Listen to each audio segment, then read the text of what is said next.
ایران میں پرتشدد مظاہرے جاری، اموات کی تعداد 65 تک پہنچ گئی، مرنے والوں میں 15 سیکیورٹی اہلکار بھی شامل۔ اسرائیل کے لیے جاسوسی کے الزام میں ایک شخص گرفتار، ایرانی میڈیا کے مطابق غیر ملکی شخص کو ایرانی فوج نے پکڑا۔ 100 مسلح فسادیوں سمیت پرتشدد مظاہروں میں اب تک 2500 سے زائد افراد کو گرفتار کیا جا چکا ہے۔ ایرانی حکومت کا کہنا ہے کہ پرامن احتجاج پر کوئی پابندی نہیں، فسادیوں سے سختی سے نپٹیں گے، املاک تباہ کرنے والوں کو نہیں چھوڑیں گے۔ ملک بھر میں انٹرنیٹ سروس تیسرے روز بھی بند۔ ایرانی پاسداران انقلاب کا کہنا ہے کہ ملکی دفاع ریڈ لائن ہے، ایرانی فوج کا ہر سازش کا مقابلہ کرنے کا عزم۔ کہا کہ امریکہ اور اسرائیل نے فسادات کی سازش کی، دشمن کی نقل و حرکت پر نظر ہے، قومی مفادات کا تحفظ کریں گے۔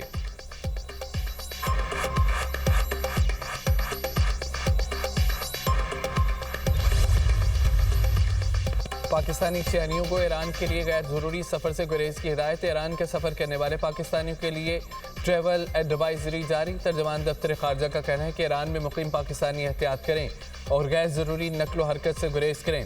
پاکستانی شہری اپنے سفارتی مشن سے باقاعدہ رابطے میں ہیں۔ پاکستانی سفارتخانے نے شہریوں کی سہولت کے لیے کرائسس مینجمنٹ یونٹ قائم کر دیا۔ پاکستانی سفیر مدثر ٹیپو کا کہنا ہے کہ شہریوں کی معاونت کے لیے 24 گھنٹے رابطہ کیا جا سکتا ہے۔ 3 عہدیداروں کے فون نمبرز اور لینڈ لائن نمبر بھی فراہم کر دیے گئے ہیں۔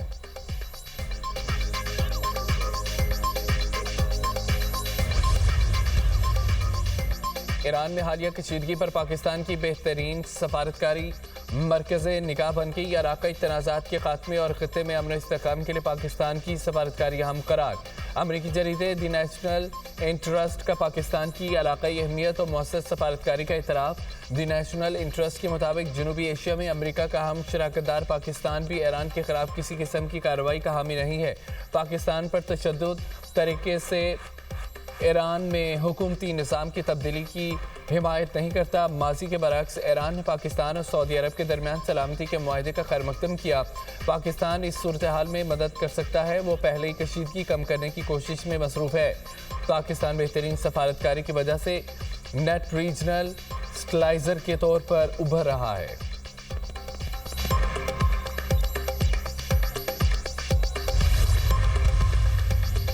چین، روس اور ایران کا جنوبی افریقہ کے ساتھ مشترکہ بحری مشقوں کا آغاز۔ 1 ہفتے پر مشتمل بحری مشقوں کا برکس اتحاد کے تحت انعقاد۔ بحری مشقوں کی میزبانی جنوبی افریقہ کا رہا ہے۔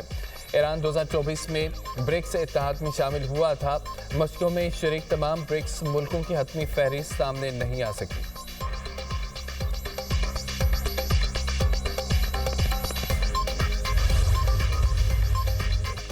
ملک کے مختلف شہروں میں دھند نے راہ سے دھندلا دیے، حد نگاہ کم ہونے پر موٹر ویز متعدد مقامات سے بند۔ موٹر وے M2 پر لاہور تا کوٹ مومن تک گاڑیوں کا داخلہ ممنوع۔ M3 فیض پور سے روجانہ، M4 پنڈی بٹیاں سے ملتان تک بند ہے۔ M5 ملتان سے روہڑی، M11 پر لاہور سے سمڑیال تک گاڑیوں کی نو انٹری۔ قومی شاہراہ پر لاہور مانگا منڈی، پتوں کی، اوکاڑا، ساہیوال، احمد پور شرقیہ میں دھند کے ڈیرے۔ میاں چنو، خانیوال، ملتان، بستی مروک، لودھرا، بہاول پور، رحیم یار خان اور صادق آباد میں بھی دھند ہے۔ ترجمان موٹر وے پولیس کی شہریوں کو غیر ضروری سفر سے گریز کی ہدایت۔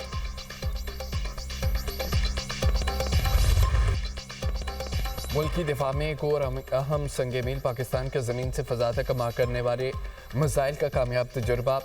LY-80N میزائل نے طویل فاصلے پر فضائی ہدف کو کامیابی سے نشانہ بنایا۔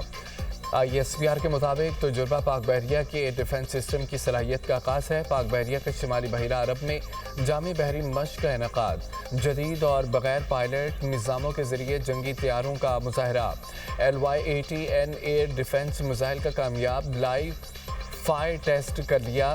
LY-80N میزائل نے طویل فاصلے پر فضائی ہدف کو کامیابی سے تباہ کر دیا۔ کمانڈر پاکستان فلیٹ نے کامیاب تجربے کا مشاہدہ کیا۔ مشق میں لوئٹرنگ میونیشن کے ذریعے سطحی اہداف کو کامیابی سے نشانہ بنایا گیا۔ USV نے تیز رفتاری، اعلیٰ کنٹرول اور موسمی سختیوں میں کارکردگی ثابت کی ہے۔ وزیر داخلہ محسن نقوی کی کامیاب تجربے پر پاک بحریہ کے سائنسدانوں اور انجینئرز کو مبارکباد۔ عراق کی JF-17 تھنڈر اور سپر